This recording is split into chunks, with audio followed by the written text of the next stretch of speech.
ਤਾਂ ਜੋ ਪੰਜਾਬੀ ਬੋਲਣ ਵਾਲਿਆਂ ਦਾ ਮਾਣ ਰੱਖ ਸਕੇ। ਧੰਨਵਾਦ। ਜੈ ਹਿੰਦ। माननीय गृह मंत्री जी।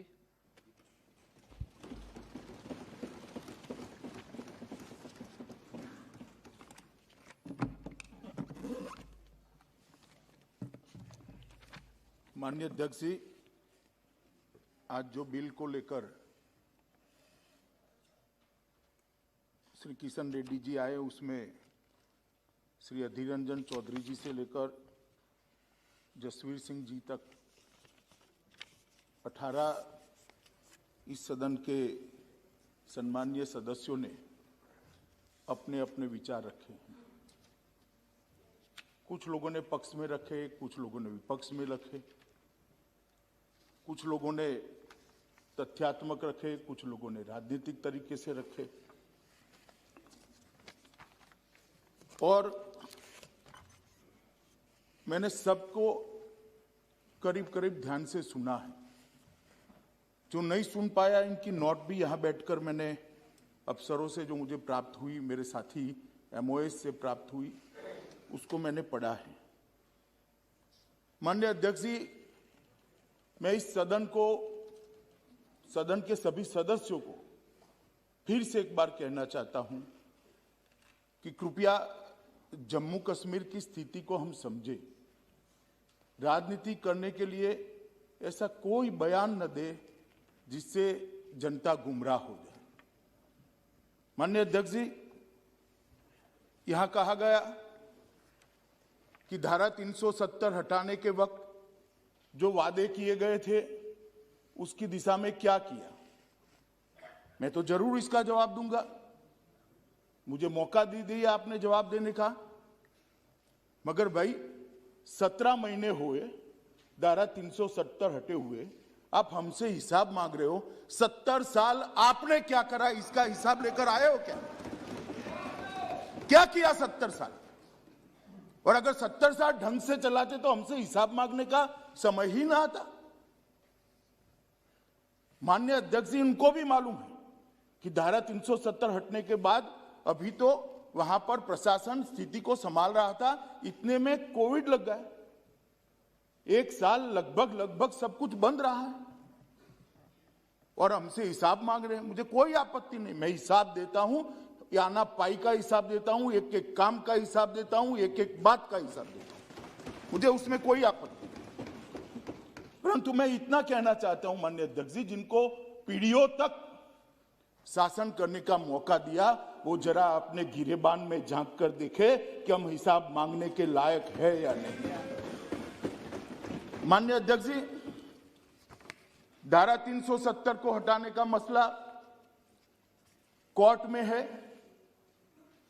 मसूदी साहब हाई कोर्ट के जज रहे हैं, सुनने के लिए नहीं बैठे हैं, मगर मुझे रिकॉर्ड तो क्लियर करना ही पड़ेगा। उन्होंने कहा कि सुप्रीम कोर्ट में मामला लंबित है। मनीष तिवारी जी ने भी कहा, वो भी चले गए। आगे अच्छा हुआ, लंबित है। माननीय अध्यक्ष जी, उनको कोर्ट का प्रोसीजर मालूम है और ये मामला कोर्ट में लंबी बहस हुआ और बाद में 5 जजों की बेंच को सुपुर्द किया गया है। अगर इतनी अनकॉन्स्टिट्यूशनलिटी इसमें दिखाई पड़ती है तो सर्वोच्च अदालत को पूरा अधिकार था कानून पर रोक लगाने का, और वो रोक लगा दी थी। परंतु यहां पर कोई स्टे नहीं है। सर्वोच्च अदालत ने यह नहीं कहा है कि इस कानून का अमल नहीं हो सकता, उन्होंने उसको विचाराधीन रखा है। जब सर्वोच्च अदालत पूछेगी तब हम जरूर जाएंगे, जवाब देंगे और सर्वोच्च अदालत निर्णय करेगी। मगर कहीं पर भी एक कानूनी स्थिति नहीं है कि इसका अमल नहीं हो सकता। इसके कारण जम्मू और कश्मीर का पूरा विकास को हम रोक कर बैठ जाएं, वहां पर डेवलपमेंट के कामों को हम रोक कर बैठ जाएं। और मुझे कह रहे हैं माननीय सदस्य श्री तिवारी जी कि हम जाए और सुप्रीम कोर्ट को अर्जी दे कि इसको जल्दी सुनवाई करूं। माननीय अध्यक्ष जी, मैं उनको कहना चाहता हूं कि हम तो सुप्रीम कोर्ट के सामने है ही, एक पक्ष लेकर कि इस देश में धारा 370 नहीं होनी चाहिए, इसलिए हमने हटाया। मगर आप तो सुप्रीम कोर्ट के सामने ही नहीं हो भाई, ना हा ना बीच का रास्ता लेकर चल रहे हो और दोनों ओर बोल रहे हो। ये तो आप भी कर सकते थे सुप्रीम कोर्ट में जाकर कि भाई जल्दी सुनवाई करो। ये भी आपको मालूम है कि सुप्रीम कोर्ट आजकल वर्चुअल सुनवाई करता है और जिसमें 70, 80, 100 वकील एडवोकेट्स खड़े होंगे, पार्टियां इतनी होगी, इसकी वर्चुअल सुनवाई संभव नहीं है, ये आपको भी मालूम है। इसलिए सुनवाई नहीं हुई। इसका एक बड़े हिस्से का सुनवाई हो चुका है, 5 जज का बेंच भी बन चुका है और जैसे ही सुप्रीम कोर्ट वर्चुअल सुनवाई के मोड से पुनः फिर से एक बार आमने सामने की सुनवाई करेगा, तब जरूर सुप्रीम कोर्ट अपनी प्रायोरिटी के हिसाब से इसको सुनेगा। मगर तब तक कोई काम ना करे क्या? ये किस प्रकार के उदाहरण इस सदन के अंदर दिए जाते हैं? माननीय अध्यक्ष जी, सदस्य टी सुमति और काफी सारे सदस्यों ने कहा कि बिल लाने का मतलब ही है कि अब जम्मू कश्मीर को स्टेटहुड नहीं मिलेगा। भाई, बिल को पायलट तो मैं कर रहा हूं, लेकर मैं आया हूं, मंशा मैंने स्पष्ट कही है, कहीं पर भी नहीं लिखा है कि स्टेटहुड इससे नहीं मिलेगा। आप कहां से ड्रॉ करते हो? आपकी मन की आशंकाओं को जम्मू कश्मीर की जनता पर क्यों थोप रहे हो? मैंने इसी सदन में कहा है और फिर से कहता हूं कि इस बिल का जम्मू कश्मीर के स्टेटहुड से कोई लेन देन नहीं है। उपयुक्त समय पर जम्मू कश्मीर को स्टेटहुड दिया जाएगा। और कह रहे हैं कि स्टेटहुड देना है तो एग्मूट में क्यों लेकर आए? जरा एग्मूट कैडर को ही समझ लेते। क्या अरुणाचल राज्य नहीं है? क्या गोवा राज्य नहीं है? मिजोरम राज्य नहीं है? ये सारे राज्य ही है। जरा ध्यान से पढ़ लेते तो इतनी फजीहती न होती। ये सारे राज्य है और एग्मूट कैडर के अंडर में है। जहां पर विशेष प्रकार की भौगोलिक परिस्थिति होती है, एडमिनिस्ट्रेटिव परिस्थिति होती है, वहां पर अफसर भेजने पड़ते हैं और वो राज्य के विकास के लिए जाते हैं। जो अफसर एग्मूट कैडर के हैं वही मसूरी की जगह पे ट्रेनिंग लेकर आते हैं जो जम्मू कश्मीर कैडर के लोग पहले लिया करते थे। ये ऑल इंडिया कैडर है मान्यवर। और ओवैसी साहब इसका हिंदू मुस्लिम में विभाजन करते हैं। भाई, आपके मन में सब चीज हिंदू मुस्लिम है, मैं तो समझता हूं ओवैसी जी आपको, मगर आप देश के अफसरान को भी हिंदू मुस्लिम में डिवाइड करते। क्या कंसेप्ट है आपका? एक हिंदू अफसर मुस्लिम जनता की सेवा नहीं कर सकता? एक मुस्लिम अफसर हिंदू जनता की सेवा नहीं कर सकता? किस प्रकार के देश में हम आगे बढ़ने जा रहे हैं?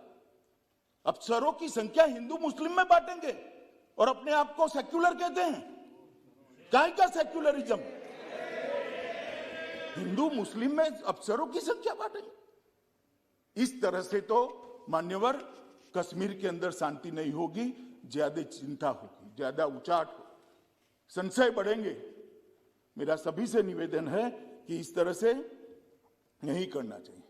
अभी उन्होंने एक और निवेदन कर दिया मान्यवर कि 2G से 4G विदेशियों के दबाव में किया है। ओवैसी साहब को मालूम नहीं है जिसका वो समर्थन करते थे वो यूपीए की सरकार चली गई है। ये नरेंद्र मोदी की भारतीय जनता पार्टी की सरकार है। इस देश के फैसले ये देश करता है, इस देश के फैसले इस देश की संसद करती है। कोई हम पर दबाव नहीं कर सकता। और हमने उसको इसलिए रिस्ट्रिक्ट किया था मान्यवर कि कुछ समझने के लिए समय चाहिए था। अफवाहें न फैलाई जाए इसके लिए एक समय चाहिए था। और आप हमें पूछ रहे हो भाई अधीर रंजन जी 2G और 4G, आपने तो मोबाइल ही बंद कर दिए थे और 20 साल तक बंद कर दिए थे। वाजपेयी जी की सरकार ने आकर 2G 4G छोड़ो, मोबाइल सर्विस ही बंद कर दी थी। कहां गए थे उस वक्त सारे अधिकार? मैं आपको पूछना चाहता हूं माननीय आपके माध्यम से, कहां गए थे सारे अधिकार? जब विपक्ष में बैठते हैं तब अपने समय में क्या किया था वो भी तो थोड़ा याद रखना चाहिए, वरना फिर सुननी पड़ेगी। मान्यवर, ये हमें 4G और 2G का कह रहे, मैं अभी भी कहता हूं कि सबसे बड़ा नागरिक का अधिकार है सुख और शांति से रहने का, सलामती के साथ रहने का। सलामती जहां नहीं होगी वहां सारे अधिकारों का कोई मतलब नहीं। ये नई फैशन शुरू हो गई। मान्यवर, मैं कहना चाहता हूं कि ये जो लोग कह रहे हैं कि हम विदेश के दबाव में आकर कह रहे हैं, मैं उनको पूछना चाहता हूं कि किसके दबाव के अंदर धारा 370 को इतने समय तक चालू रखा आपने? ये तो जरा बता दीजिए, किसका दबाव था? कौन प्रेशराइज करता था? अभी किसी ने कह दिया बड़े बड़े साहित्यिक शब्दों के साथ कि शासन का जनता से वादा था, एक एग्रीमेंट था। भाई, मैं तो एग्रीमेंट को बारीकी से पढ़ता हूं और मैं तो मानता हूं कि पूर्ववर्ती सरकारों ने भी जो वादे करे हैं उसको ध्यान से पढ़ने चाहिए और इसका अमल करना चाहिए। 370 के बारे में कहा गया कि 370 और 35 से वो देश की सरकार का जम्मू कश्मीर की जनता से एग्रीमेंट था। एग्रीमेंट जरूर था, मगर उसमें टेम्पररी शब्द आप भूल जाते हैं पढ़ने का। ये टेम्पररी था। और जो मेरा हिसाब पूछ रहे 17 महीने में स्टेटहुड कब दोगे, स्टेटहुड कब दोगे, स्टेटहुड कब दोगे, हम जरूर देंगे। मगर मैं उनको पूछना चाहता हूं, ये मैंने भी कहा है स्टेटहुड टेम्पररी है, और आप 17 महीने में हिसाब मांगते हो तो टेम्पररी 370 70 साल तक चली, उस वक्त क्यों हिसाब नहीं मांगते थे? एक टेम्पररी प्रोविजन कब तक टेम्पररी रहेगा? टेम्पररी प्रोविजन को क्यों उखाड़ नहीं देता यार? क्यों कोई पूछता नहीं था? क्योंकि वोट बैंक की राजनीति करनी थी। ये सरकार वोट बैंक की राजनीति से नहीं चलती। ये सरकार देश के हित में फैसले करती है। ये सरकार देश के भविष्य को सुधारने के लिए है। हम आएंगे जाएंगे, लोकतंत्र है, जीतेंगे हारेंगे, इसको ध्यान में रखकर देश के भविष्य को ताक पर हम नहीं रख सकते, न हम रखना चाहते। ये आपकी पॉलिसी है, आपको मुबारक हो। मान्यवर, इन्होंने कहा कि लोकल अफसरों का अधिकार चला जाएगा। मुझे कोई समझाए भला, देश भर में आईएएस आईपीएस अफसर भेजे जाते हैं, लोकल अफसरों का अधिकार चला जाता है क्या? चला जाता है तो जम्मू कश्मीर में कैसे चला जाएगा?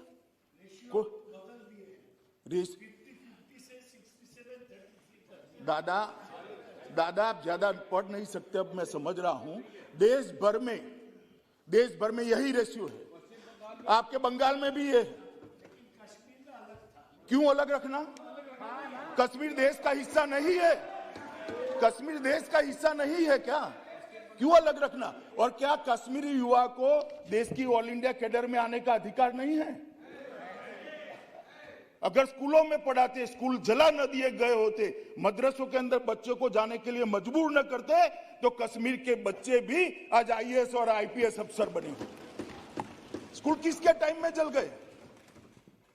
और मेरा हिसाब ले रहे हैं, मुझसे हिसाब मांग रहे हैं, कितने लोग मर गए, ये हो गया वो गया। मनीष भाई, कांग्रेस का शासन याद करो क्या होता था। हजारों लोग मारे जाते थे, सालों तक कर्फ्यू रहता था। और परिस्थिति का आंकड़ों के आधार पर जरा आकलन करो। मैं इसमें जाना नहीं चाहता, क्योंकि तू मैं होती है। कश्मीर में शांति बहुत बड़ी चीज है, और जो अशांति का समय था उसको मैं याद भी करना नहीं चाहता। भगवान करे कभी ऐसी अशांति वहां न हो, और नहीं होगी, क्योंकि अब हमारा शासन है। मान्यवर, मसूदी साहब कहते हैं कि 80% जगह पर डायरेक्ट रिक्रूट रखें। तो भाई, डायरेक्ट रिक्रूट पर क्यों भरोसा नहीं? देश के हर राज्य की स्थिति है मान्यवर कि डायरेक्ट रिक्रूट अफसर होते हैं। इसका एक प्रो रेटा है, प्रमोशन होता है जब लोकल अफसरों का, तो वो भी जगह लेते हैं। और ये देश का, पूरे देश का एडमिनिस्ट्रेटिव इंफ्रास्ट्रक्चर इसी आधार पर बना है। अब जम्मू कश्मीर के अंदर चीप पॉपुलैरिटी के लिए ये कहना कि 80% अफसर बाहर के, कोई बाहर का नहीं है, सभी भारत माता की संतान है, इसी भारत में जन्मे। बाहर का क्या होता है? ये नई पैटर्न और नई फैशन विकसित करिए। बाहर का है। दादा आपको नहीं कह रहा मैं, मान्यवर, एक गलत रास्ता है। इस रास्ते पर देश में भलाई नहीं होगी।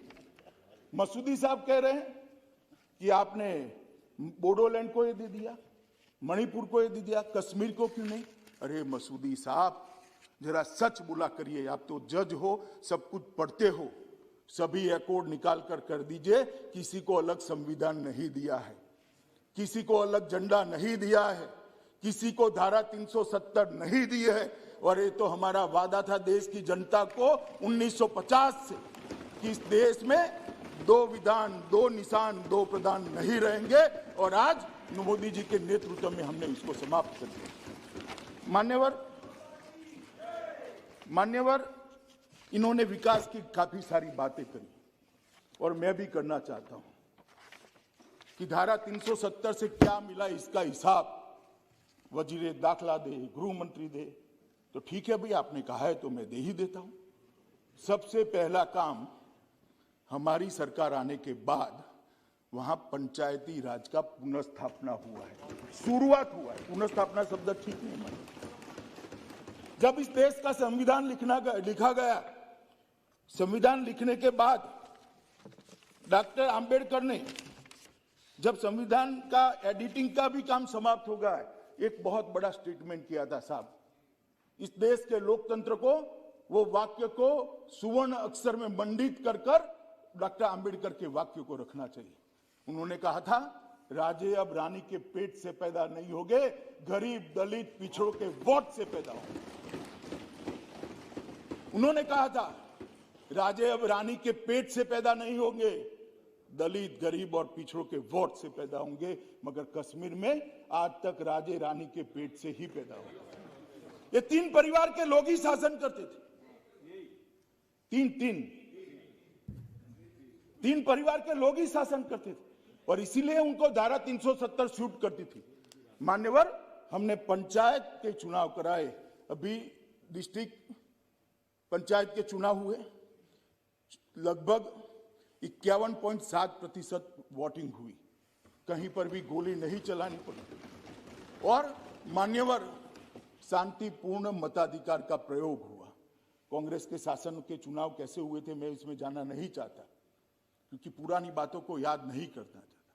परंतु कोई आरोप नहीं कर सकता, हमारे विरोधी भी आरोप नहीं कर सकते कि चुनाव में घपला हुआ, इस चुनाव में अशांति हुई, इस चुनाव में अफसर का उपयोग किया गया। सबने भय रहित होकर शांतिपूर्ण तरीके से मतदान किया है। और मान्यवर, 51% मतदान पंचायत के चुनाव में हुआ है। और जिन्होंने धारा 370 वापिस लाने के आधार पर चुनाव लड़ा था, वो साफ हो गए, साफ। कश्मीर की जनता का मैंडेट भी उनके साथ नहीं रहा, चुनाव हारे हैं। मान्यवर, दिसंबर 2018 में नीचे के पंचायत के चुनाव किए, जिसमें 74% लोगों ने अपने वोट डाले, 74.1%। कश्मीर के इतिहास में इतना मतदान कभी नहीं हुआ मान्यवर। कुल 4483 सरपंच निर्वाचित क्षेत्रों में से 3650 सरपंच निर्वाचित हुए। 35,029 क्षेत्रों से 33,000 पंच निर्वाचित हुए। अब वहां पर राजे रानी के पेट से नहीं जन्म लेंगे मान्यवर, वोट मत पत्रक से लेंगे। ये इसका सबसे बड़ा उदाहरण है। आज जो पंच बना है, जो सरपंच बना है, जो जिला पंचायत का सदस्य बना है, कल एमएलए बनेगा। किसी की कृपा की जरूरत नहीं है। जम्मू कश्मीर की आवाम उसको अपना नेता बना लेगी और नए नेता चुनकर आएंगे जो विकास में मानेंगे। मान्यवर, ये जो चुनाव हुए, इसके लिए मैं जम्मू कश्मीर की जनता, सभी वहां के सुरक्षा बल, चुनाव आयोग और जम्मू कश्मीर के एडमिनिस्ट्रेशन को हृदय से इस देश के गृह मंत्री के नाते बहुत बहुत बधाई देता हूं कि मोदी जी ने जो करने की इच्छा रखी थी उसको आप सब ने मिलकर पूरा किया है। और सिर्फ चुनाव कराकर हम नहीं रुके मान्यवर, उनको अधिकार दिया है, उनको बजट दिया है। पहले 5,000 रुपया भी सरकार से मांगना पड़ता था, सरपंच को ऐसी स्थिति थी। आज उनको हमने स्थिरता प्रदान की है, पंचायतों को सुदृढ़ किया है, वहां पर अफसर भेजे जा रहे हैं। 21 विषय पूरे के पूरे एडमिनिस्ट्रेशन के 21 विषयों को पंचायतों के हवाले कर दिया गया है और लगभग 1500 करोड़ रुपया सीधा उनके बैंक अकाउंट में डालकर जम्मू कश्मीर के गांवों का विकास का रास्ता प्रशस्त किया। मध्याह्न भोजन योजना उनको सौंपी गई, आंगनवाड़ी उनको सौंप दिए गए, ICDS पंचायतों को सौंप दिया गया और मनरेगा का काम का मॉनिटरिंग उनको सौंप दिया गया। और एक अभी जो निर्णय करा है LG साहब ने, जम्मू कश्मीर की सरकार ने खनन का अधिकार भी पंचायती राज संस्थानों को दे दिया, इसमें हिस्सा भी देश में कहीं नहीं है। इससे वो आत्मनिर्भर होंगे, अपने गांव का विकास करेंगे। ये डिसेंट्रलाइजेशन जो किया है, नीचे तक सत्ता को परकोलेट करने का काम किया है, वो धारा 370 हटाने के कारण हुआ है। 70 साल तक नहीं हो सका था। माननीय महोदय, BDC के अध्यक्ष तो DM के समकक्ष स्थान दिया गया है। उग्रवादी घटना में मारे गए किसी भी निर्वाचित सरपंच, पंच, BDC अध्यक्ष के लिए 25 लाख रुपए की राशि की व्यवस्था की है और क्षमता संवर्धन के लिए उनकी ट्रेनिंग का भी प्रोग्राम कराया, क्योंकि काफी नए हैं लोग, वहां परंपरा ही नहीं थी, नई परंपरा स्थापित हो रही है। तो इनकी ट्रेनिंग की भी बड़ी व्यवस्था कर दी गई है और स्थानीय निकायों के चुनाव भी कराए गए। मैं इसकी बहुत डिटेल में नहीं जाना चाहता। मान्यवर कहते हैं कि क्या फर्क आया है। फर्क मैं बताता हूं। पहले जम्मू और कश्मीर, जहां पर भी राजधानी होती थी श्रीनगर, वहां पर भी सारे अधिकार सेंट्रलाइज थे। अब अफसरान कभी गांव में नहीं जाते थे, चुने हुए प्रतिनिधि जाते थे, MLA जाते थे, मगर अफसरान नहीं जाते थे। हमने सारे राजपत्रित अधिकारियों को आवंटित पंचायत के अंदर 2 दिन और 1 रात का निवास करना कंपलसरी करा, माननीय अध्यक्ष जी, और वहां जाकर जमीनी स्थिति वो देखने लगे। उनका उद्देश्य है, उनको काम दिया गया है, वहां विकास के काम जो अटके हैं, जो कमी है, जो कमियां हैं, उसकी लड़ी को जोड़ने का उनको काम दिया गया है। पंचायत को सशक्तिकरण करने का, और प्रत्यक्ष रूप से जो वहां 2 बार ये अभियान चला, उसमें से लगभग 20,000 छोटे मोटे काम आए हैं, जिसमें से 18,000 कामों को स्वीकृति दे दी गई। कहीं पुलिया बनानी थी, कहीं जोड़ता हुआ रोड बनाना था, कहीं तालाब के अंदर तालाब तो था मगर पानी जाने के रास्ते भर गए थे, कहीं तालाब को सफाई करने की व्यवस्था नहीं थी, कहीं कूड़ादान नहीं था, कहीं बिजली का खंभा था, तार चोरी कर गए थे। ऐसे 20,000 से ज्यादा काम ढूंढे गए और 18,000 कामों की स्वीकृति दे दी है और वो विकास के रास्ते पर आगे बढ़ गए। माननीय अध्यक्ष जी, 3 बार ये कार्यक्रम हुआ है और बहुत सफल हुआ है। पूरे जम्मू और कश्मीर में इससे बड़ी जन भागीदारी नहीं हुई।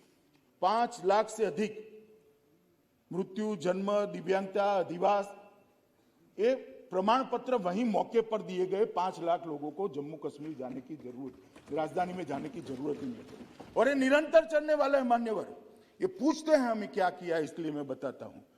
50,000 परिवार को स्वास्थ्य बीमा के तहत कवर कर दिया गया है। रोजगार के अंदर लगभग 10,000 युवाओं को कवर किया, 6,000 नए काम शुरू करे और 4,440 क्रिकेट और फुटबॉल की किटों को गांवों में पहुंचकर बच्चों के हाथ में बंदूक की जगह क्रिकेट का बैट हो, इसकी व्यवस्था हमने करी। और मेरा शहर मेरे गौरव के तहत ये शहरी विकास के लिए भी किया है। मान्यवर, विकास का काम को जहां तक गति देने का सवाल है, मोदी जी प्रधानमंत्री बने तब से जम्मू कश्मीर उच्चतम प्राथमिकताओं वाला क्षेत्र रहा है, क्योंकि जम्मू कश्मीर ने बहुत सहा है। उनके दर्द को मैं कुछ शब्दों में सिर्फ यहां बयान नहीं कर सकता मान्यवर, बहुत सहा है। इसलिए लगभग प्रधानमंत्री विकास पैकेज PM योजना की जो घोषणा हुई, उसका पुनर्निर्माण और मेगा विकास का जो पैकेज था, इसके तहत 58,627 करोड़ रुपए की परिव्यय की 54 योजनाएं थी। 54 योजनाएं थी और लगभग उसको बढ़ाकर 26% और बढ़ाया गया। 20 परियोजनाएं, जिनमें से 7 केंद्रीय की थी, 13 संघ राज्य की थी, ये काफी हद तक पूरी हो चुकी है। तो 20 परियोजनाएं तो पूरी हो चुकी है 54 में से, और बाकी 8 परियोजनाएं ये लगभग मार्च के अंत के पहले पूरी हो जाएगी। तो 54 में से 28 परियोजनाओं को पूरा करने का काम हमने कर दिया है।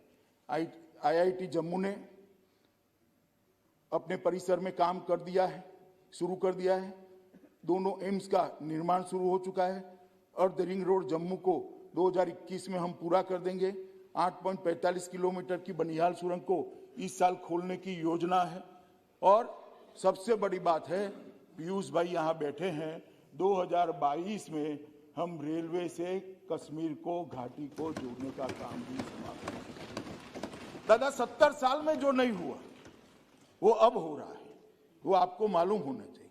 चेनाब पुल 359 मीटर ऊंचा, चेनाब नदी पर विश्व के सबसे ऊंचे रेल पुल का निर्माण किया गया, निर्माण चालू है, अगले साल पूरा हो जाएगा। शहरी परिवहन के लिए लगभग 10,599 करोड़ रुपए का DPR तैयार कर दिया गया है। लाइट रेल ट्रांजिट सिस्टम को भी 4 वर्ष में हम पूरा करेंगे, जिसके जम्मू और कश्मीर में 2 कॉरिडोर होंगे। परियोजना के DPR को अंतिम मूल आकार दे दी गया है। मान्यवर, बहुत बड़ी संभावनाएं हाइड्रो पावर की जम्मू कश्मीर के राज्य में थी, मगर उसका दोहन नहीं होता था क्योंकि एडमिनिस्ट्रेशन ही ठीक से नहीं चलता। आप जो कह रहे हैं ना, क्यों कर रहे हो, अफसर चाहिए वहां। हम जम्मू कश्मीर को मंथर गति से चलाना नहीं चाहते, जम्मू कश्मीर के विकास को द्रुत गति से चलाना चाहते हैं। इसीलिए अफसर चाहिए, इसीलिए अफसर भेजना चाहते हैं। प्रचुर जल संसाधन है मान्यवर वहां पर, प्रचुर।